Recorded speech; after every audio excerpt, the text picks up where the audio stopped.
Road humps. ನಮ್ಮ ದೇಶದಲ್ಲಿರುವ ಈ ರೋಡ್ ಹಂಪ್ಸ್ ನಿಜವಾಗ್ಲೂ ನಮ್ಮ ಜೀವ ಉಳಿಸ್ಬೇಕಂತ ಹಾಕಿರೋದಾ ಇಲ್ಲ ಈ ಜೀವನ ತೆಗಿಬೇಕಂತ ಹಾಕಿರೋದಾ? ಮತ್ತು ಈ ಎಲ್ಲ ರೋಡ್ ಹಂಪ್ಸ್ ಎಷ್ಟು ಲೀಗಲ್ ಆಗಿದೆ? ಹಾಗೆ ಈ ರೋಡ್ ಹಂಪ್ಸ್ ಮಾಡಬೇಕಂದ್ರೆ ಅದಕ್ಕೆ ಅದೊಂದು ಪ್ರಾಪರ್ ಆದ ಡಿಸೈನ್ ಇರುತ್ತೆ. ಮತ್ತು ಈ ರೋಡ್ ಹಂಪ್ಸಿಂದನೇ ವರ್ಷಕ್ಕೆ ಎಷ್ಟು ಜನ ಸಾಯ್ತಾರೆ? ಕೊನೆಯದಾಗಿ ಈ ವಿಡಿಯೋದಲ್ಲಿ ರೋಡ್ ಹಂಪ್ಸಿಂದ ಗಾಡಿ ಓಡಿಸೋರಿಗೆ ಎಷ್ಟು ಲಾಸ್ ಆಗ್ತಿದೆ ಅಂತ ಒಂದು ಡಾರ್ಕ್ ಸೀಕ್ರೆಟ್ನ ನೋಡೋಣ. ವೆಲ್ಕಮ್ ಟು ಸಣ್ಣ ಸುದ್ದಿ.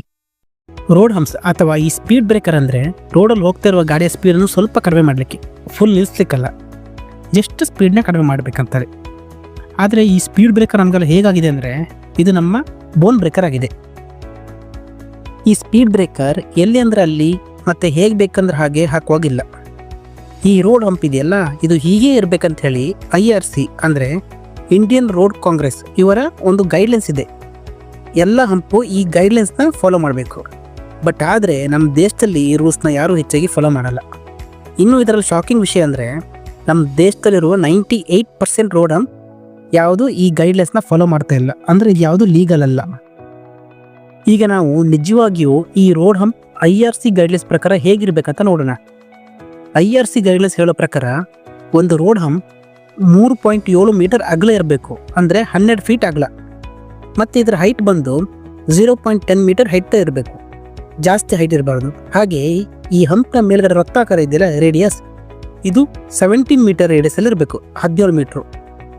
ಮತ್ತು ಒಂದು ಗಾಡಿ ಈ ಹಂಪ್ನ ದಾಟ್ಕೊಂಡು ಹೋಗಬೇಕಾದ್ರೆ ಮಿನಿಮಮ್ ಅಂದರೆ 15ರಿಂದ 25 ಕಿಲೋಮೀಟರ್ ಸ್ಪೀಡಲ್ಲಿ ದಾಟ್ಕೊಂಡು ಹೋಗಬೇಕು.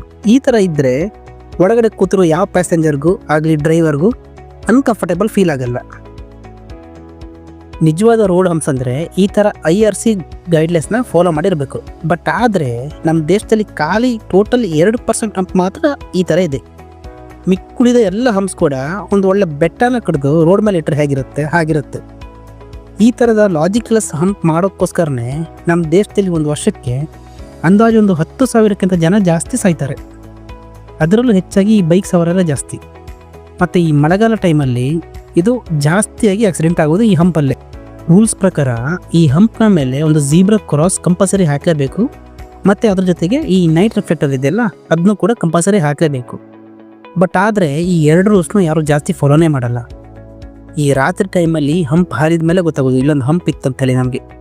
ಪಾಪ ಇನ್ನು ಈ ಬೈಕ್ಯೂರ್ ಕತೆ ಅಂತೂ ನೀವು ಕೇಳೋದೇ ಬೇಡ. ಈ ರೂಲ್ಸ್ನ ಫಾಲೋ ಮಾಡಿಬಿಟ್ಟು ಹಂಪ್ ಹಾಕಿದರೆ ಇಲ್ಲಿ ಯಾರಿಗೂ ಏನೂ ಪ್ರಾಬ್ಲಮ್ ಆಗೋದೇ ಇಲ್ಲ. ಬಟ್ ಆದರೆ ಏನು, ಇವ್ರ ಮನಸ್ಸಿಗೆ ಬಂದಾಗೆ ಡಾಂಬರ್ನ ಹಾಕಿ ಒಳ್ಳೆ ಹಂಪನ್ನು ಚಿಕ್ಕ ಬೆಟ್ಟ ಥರ ಮಾಡಿರ್ತಾರೆ ಇವರು.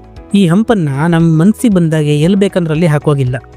ಖಾಲಿ ಸಿಟಿ ಒಳಗಡೆ ಸ್ಕೂಲ್ಸ್, ಕಾಲೇಜಸ್ ಮತ್ತು ಹಾಸ್ಪಿಟಲ್ ಇರುತ್ತಲ್ಲ, ಈ ಕಡೆ ಹಾಕ್ಬೋದು. ಬಟ್ ಅದಕ್ಕೂ ಪರ್ಮಿಷನ್ ತಗೊಂಡೇ ಹಾಕಬೇಕು.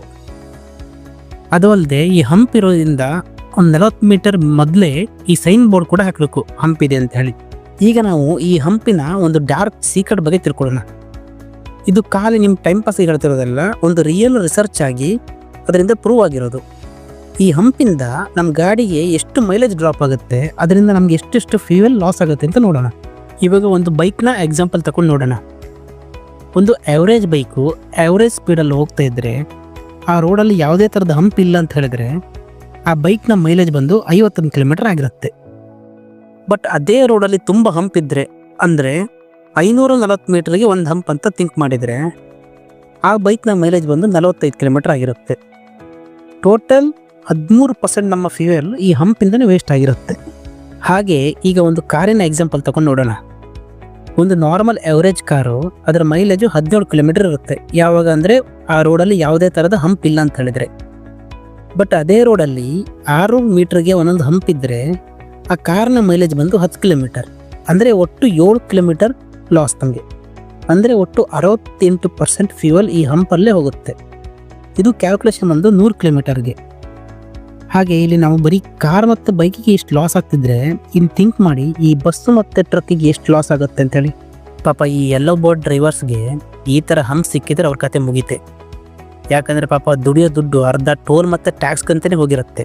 ಅದರಲ್ಲೂ ಸಪ್ರೇಟಾಗಿ ಈ ಹಂಪ್ಸ್ ಬಗ್ಗೆ ಯಾರು ಜಾಸ್ತಿ ಸೀರಿಯಸ್ ಆಗಿ ಥಿಂಕ್ ಮಾಡ್ತಾ ಇಲ್ಲ.